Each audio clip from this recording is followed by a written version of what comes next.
All right, so we are Wake Up Nigeria, and whenever we have the opportunity, we like to talk about other countries, other places, and we are so interested in tourism.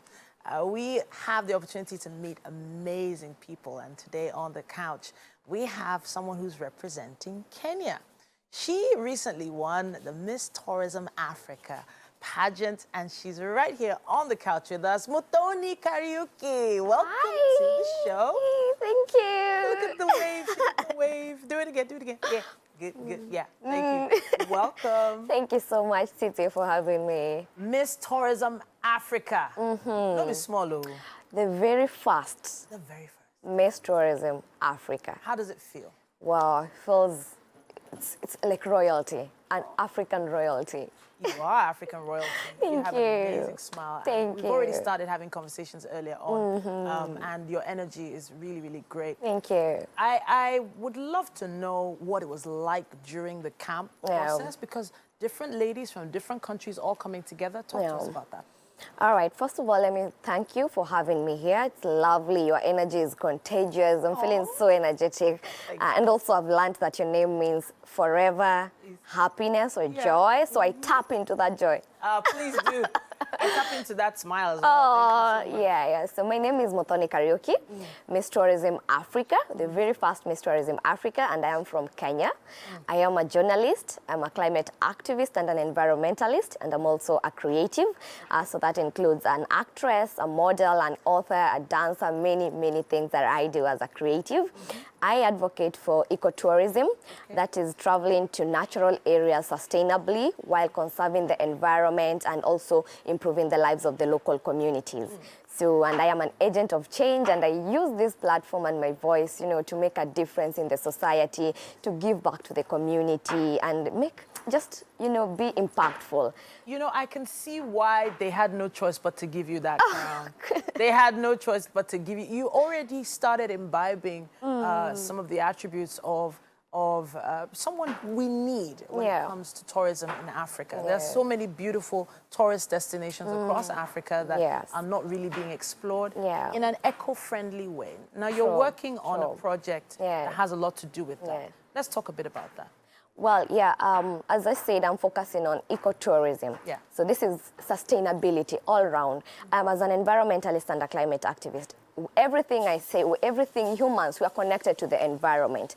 So if we destroy the planet, if we destroy the biodiversity, if we destroy nature, then we have no tourism to promote, So we have to travel responsibly. If we are touring, can we tour responsibly, And also I focus on the local communities, These are the most affected people and areas. And you find that these communities are the ones who are close to these natural sources, these natural areas. So we have to empower these communities so that once we empower them, they are able to take care of these areas. This boosts the tourism sector all through nationally and internationally. And so, I advocate for sustainability, as I said, and I'll give you an example, a formula that you can follow that will help you be sustainable, and that is the 5R. So first is rethink. Before you make any decision, even to travel or anything, you rethink that decision. Then reduce. If you can reduce it. Then you can reuse, you can recycle. And last but not least, respect Mother Earth. Oh, okay. So the 5 R's. So let's start one more time. Rethink. Rethink, reduce, recycle, reuse, and respect Mother Earth. I'm going to be tweeting that one. I hope I'm allowed to tweet it. Yes, you I'll can. tag you in the tweet. You can. But I have a feeling I'm going to get a lot of hits on that one. But let's talk a bit about Kenya. Now, Kenya is known as a major tourist destination. A lot of safari parks and the like. Talk a little bit about Kenya for Nigerians that don't know much about it. Oh, wow. Kenya is the most beautiful country. Of course, I have to be biased because I'm Kenyan. Of course, of course. And then Nigeria is number 2. Okay, no problem. So Kenya is the most beautiful country. First of all, Nairobi, our capital city, is the only city in the world that has a national park within. So you can, after you land at the Nairobi, you can walk to the national park, see some lions and elephants and all.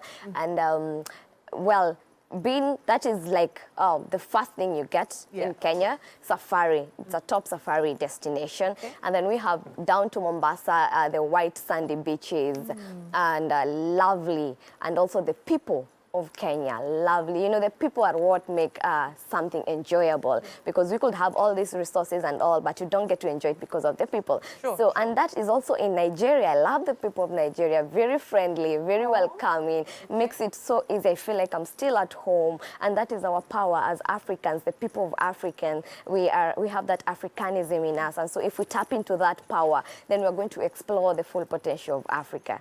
Honestly, I'm awed, really. But I want to talk about that neck piece you're wearing. Yes. Is this a part of a traditional outfit? What is this? What is that? Yeah, so I don't know, but I think maybe you've heard about the Maasai people. Yes, Maasai. Yeah, yes. So they're lovely, tall, elegant, beautiful people. We have them in Kenya and we have them in Tanzania. Yeah. And so these people, they have kept the culture and the traditions despite all the pressure of westernization and everything. You know, we are losing our culture very fast. That is why we really need to create awareness and people to remain rooted in our cultures. So you find me donning a touch of African every now and then. You can see you can have a touch of, you see, bright and African touch everywhere. So that is creating awareness and holding on to our roots. So the Maasai people have conserved their traditions and culture, and you see, colorful, beautiful, and that is what we need to embrace more as Africans. Everywhere we go, this is in the spirit of also Miss Tourism Africa. We welcome the world to see Africa first. So if I go to the US, I'm gonna go like this. So because you have to know I am African. Yeah. Honestly, I have a feeling, you know what, we have a slot for you every week to come back and talk about tourism. I feel like just traveling, just being with the Maasai people, the way you speak about them with such passion. But, you know, you're in Nigeria. You've been here for a bit, like a week. During the competition. So, have you got a Nigerian name yet? What's your Nigerian name? Well, first of all, there's this image I've been feeling strongly in me of the Hausa people. And then a very lovely person in Nigeria called Denrele. Gave me an Hausa name, and I loved it, and I knew that I'm from the Hausa. So Denrele called me Hadiza. So behold Hadiza. Oh, you do have a little Hadiza vibe going on. It is a very lovely name as well. Okay, so what about Nigerian food? We've talked a bit about the culture of Africa, but what about the Nigerian food? Have you eaten a lot of Nigerian food? Of course, I've eaten.